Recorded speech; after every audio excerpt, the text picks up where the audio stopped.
एक करके देश को समझते हैं। जैसे कनाडा, ग्रीनलैंड के बारे में हम लोग बात करते हैं। अब ग्रीनलैंड के बारे में कुछ चीजें एकदम ध्यान रखना है। देखिए, अगर ये विश्व का सबसे बड़ा द्वीपीय देश है,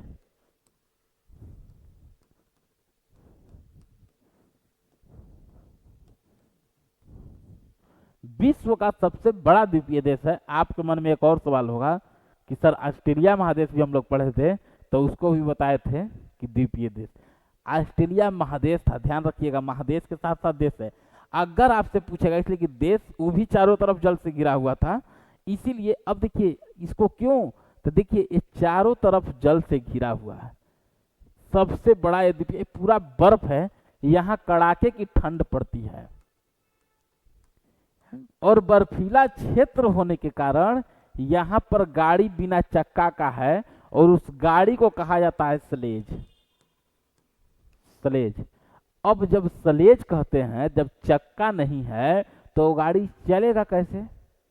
जब गाड़ी में चक्का ही नहीं है तो गाड़ी चलेगा कैसे?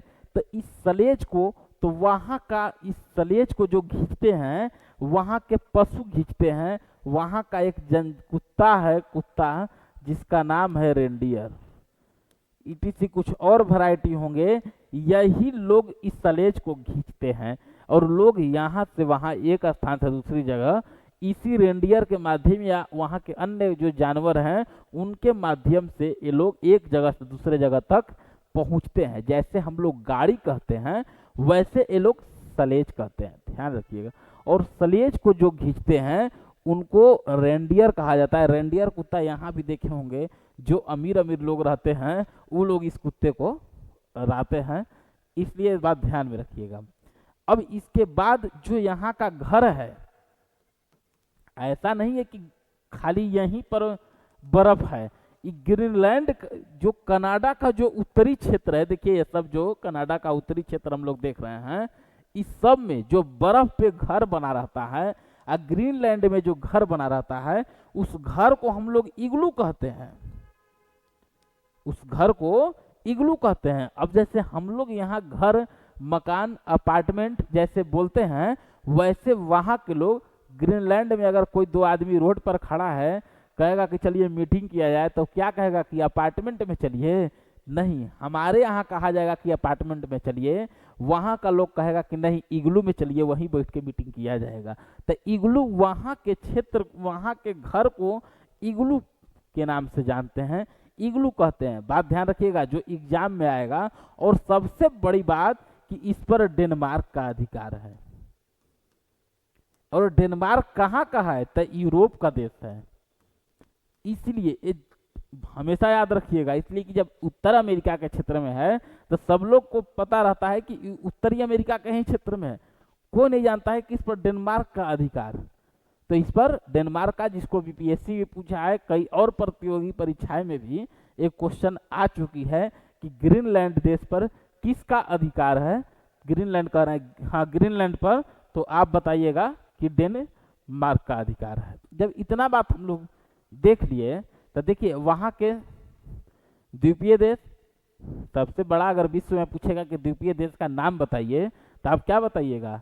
तो ग्रीनलैंड। ऑस्ट्रेलिया भी द्वीपीय देश, लेकिन वो महादेश है, वो भी पानी से जल से घिरा हुआ है, लेकिन वो महादेश उसको के साथ साथ वो देश है। अगर देश आपसे पूछेगा तो आपको इसी का नाम बताना है, ग्रीनलैंड का। अब जब यहाँ पर, तो यहाँ पर जब बर्फ है तो बर्फ पे चक्का वाला गाड़ी नहीं ना चलेगा उतना, अब कार या ये सब नहीं ना चलेगा, तो वहाँ का एक अलग तरह की गाड़ियाँ चलती हैं। उस गाड़ियाँ को वहाँ कहते हैं स्लेज। उस गाड़ी को क्या कहते हैं? तो स्लेज कहते हैं। और उस स्लेज जब कहते हैं तो उस स्लेज जब चक्के नहीं है तो कोई उसको खींचेगा ही ना, आदमी खींचेगा तो नहीं, वहाँ का कुत्ता जो रेंडियर रहता है, और प्रजातियां कुछ रहती होंगी जिससे ये लोग खिंचवाते होंगे, लेकिन प्रमुख रूप में वहाँ का कुत्ता जो रेंडियर है, यही वहाँ के लोगों को या स्लेज के माध्यम से एक स्थान से दूसरे स्थान तक को ले जाता है। इतना बात ग्रीनलैंड में आप लोग एकदम याद रखिएगा, ठीक। अब ग्रीनलैंड के बाद हम लोग थोड़ा सा कनाडा की बात करते हैं। ग्रीनलैंड के बाद कनाडा की बात करते हैं। अब देखिए कनाडा में, तो कनाडा ये जो देखिए बाउंड्री, ये सीमा देखिए, ये जो तटीय सीमा हम लोग देख रहे हैं,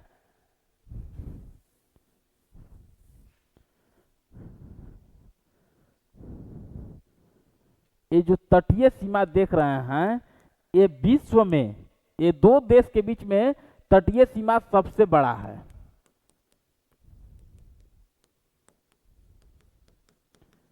तटीय सीमा सबसे बड़ा है। अब मन में सवाल होगा, इसलिए कि इसके बराबर तो रूस भी है, यानी रूस के पास भी जो सीमा बनाता होगा उस सबको भी तो सर ले सकते हैं, तो ले सकते हैं।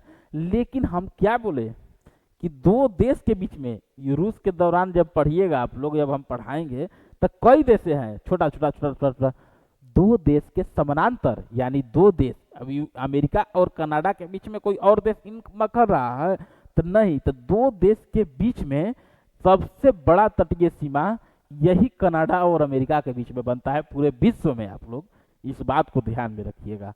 अब आइए, कनाडा जो क्षेत्रफल का दृष्टि से, कनाडा क्षेत्रफल के दृष्टि से, ये जो कनाडा है ये रूस के बाद विश्व का दूसरा बड़ा देश है।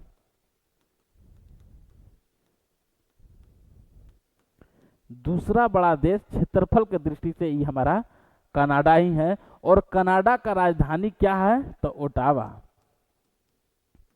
इसका कुछ प्रमुख शहर है, जैसे विनिपेग हो गया, वहां गेहूं की मंडी कहा जाता है। विनिपेग को गेहूं की मंडी, विश्व का सबसे बड़ा गेहूं की मंडी यही है, गेहूं की मंडी। उसके बाद जो ओटावा है यहाँ इसका, फिर एक या इसका और एक शहर है टोरंटो। टोरंटो, टोरंटो जो बसा है वो ईरी झील पे बसा है। एक बार देखिएगा बढ़िया से हमारे साथ।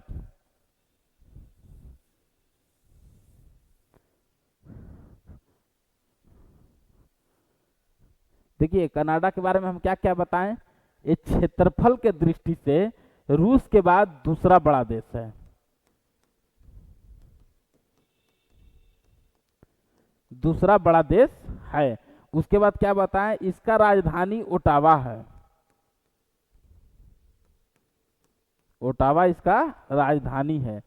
इसका कुछ और शहर हो गया, जैसे टोरंटो हो गया, इसका सबसे बड़ा जनसंख्या वाला एक तरह से शहर इसका कौन है, तो टोरंटो। ये कहाँ बसा है, तो ये ईरी झील पे बसा हुआ है। इसका एक और जगह है मॉन्ट्रियल।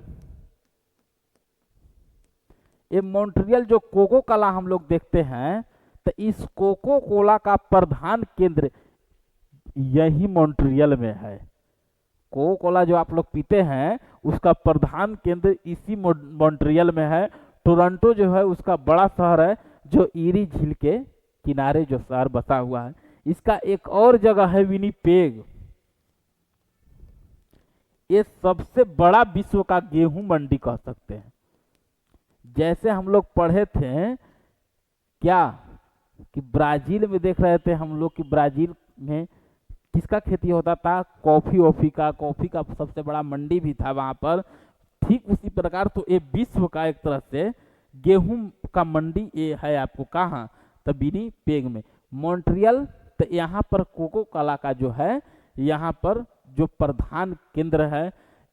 टोरंटो राजधानी नहीं है, लेकिन वो कनाडा का सबसे बड़ा शहर है एक तरह से कह सकते हैं, जो ईरी झील के किनारे बसा हुआ है। और इसका राजधानी ओटावा है, किसका, कनाडा का। और क्षेत्रफल के दृष्टि से ये रूस के बाद विश्व का सबसे बड़ा देश है। कम से कम इतना बातें कनाडा में एकदम याद होनी चाहिए, कनाडा में याद होनी चाहिए। अब एक बार बताइए हमारे साथ, अब थोड़ा सा बताइएगा। Greenland Nuuk, Greenland Nuuk, Canada Ottawa, Canada Ottawa. संयुक्त राज्य America Washington DC, Mexico Mexico City, Guatemala City. उसके बाद सेन सेल्वाडोर। उसके बाद बेलिस का बेलमोपान। उसके बाद होंडुरास तेगुसिगल्पा। उसके बाद कोस्टरिका का हाँ Sen zone. Panama city. Nicaragua का मानागुआ।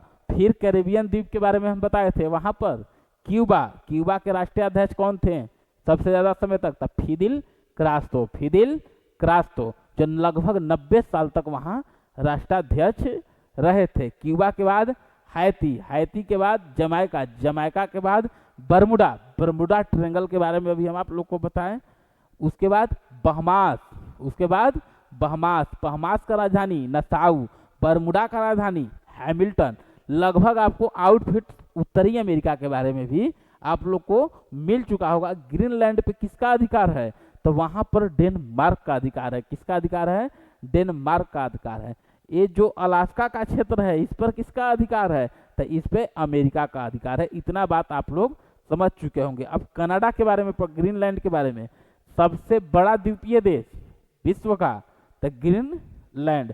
ग्रीनलैंड की राजधानी नूक, ग्रीनलैंड की राजधानी नूक। ग्रीनलैंड पर अधिकार किसका? डेनमार्क का। वहां पर चलने वाली गाड़ी को क्या कहते हैं? स्लेज। क्या कहते हैं? स्लेज। चक्का होता है कि नहीं? तो नहीं। वहां के घर को क्या कहते हैं? तो इग्लू। चक्का नहीं है तो उस स्लेज को खींचने वाला जो कुत्ता, जो प्रजाति है, उसको क्या कहते हैं? तो उसको रेंडियर कहते हैं, उसको रेंडियर कहते हैं। और वहां के जो घर हैं उत्तरी कनाडा का, उत्तरी कनाडा और ग्रीनलैंड के जो बर्फीले क्षेत्र में जो घर बना हुआ है, उस घर को क्या कहते हैं?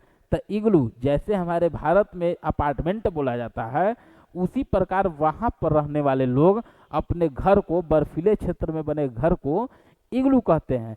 कनाडा पर आइए, कनाडा का राजधानी ओटावा। लेकिन कनाडा का सबसे बड़ा शहर, हाँ, टोरंटो। उस टोरंटो किस झील के किनारे है? ईरी झील के किनारे टोरंटो एक शहर बसा हुआ है। उसके बाद मॉन्ट्रियल, जो कोको कोला का जो प्रधान केंद्र है, उसी मॉन्ट्रियल में है। विनीपेग, जो गेहूं की मंडी एक तरह से कह सकते हैं, जो विनीपेग में है। इतना बात आप लोग लग रहा है कि उम्मीद है कि समझ चुके होंगे। अब आगे की तरफ हम लोग बढ़ते हैं। देखिए, यही है जो हम बताएं आप लोग को। इसका देखिए 3 राजधानी तो एकदम आसान है। इसका जो 3 राजधानी, अब 3 राजधानी कौन कौन? देखिए तो थोड़ा सा, एक मैक्सिको,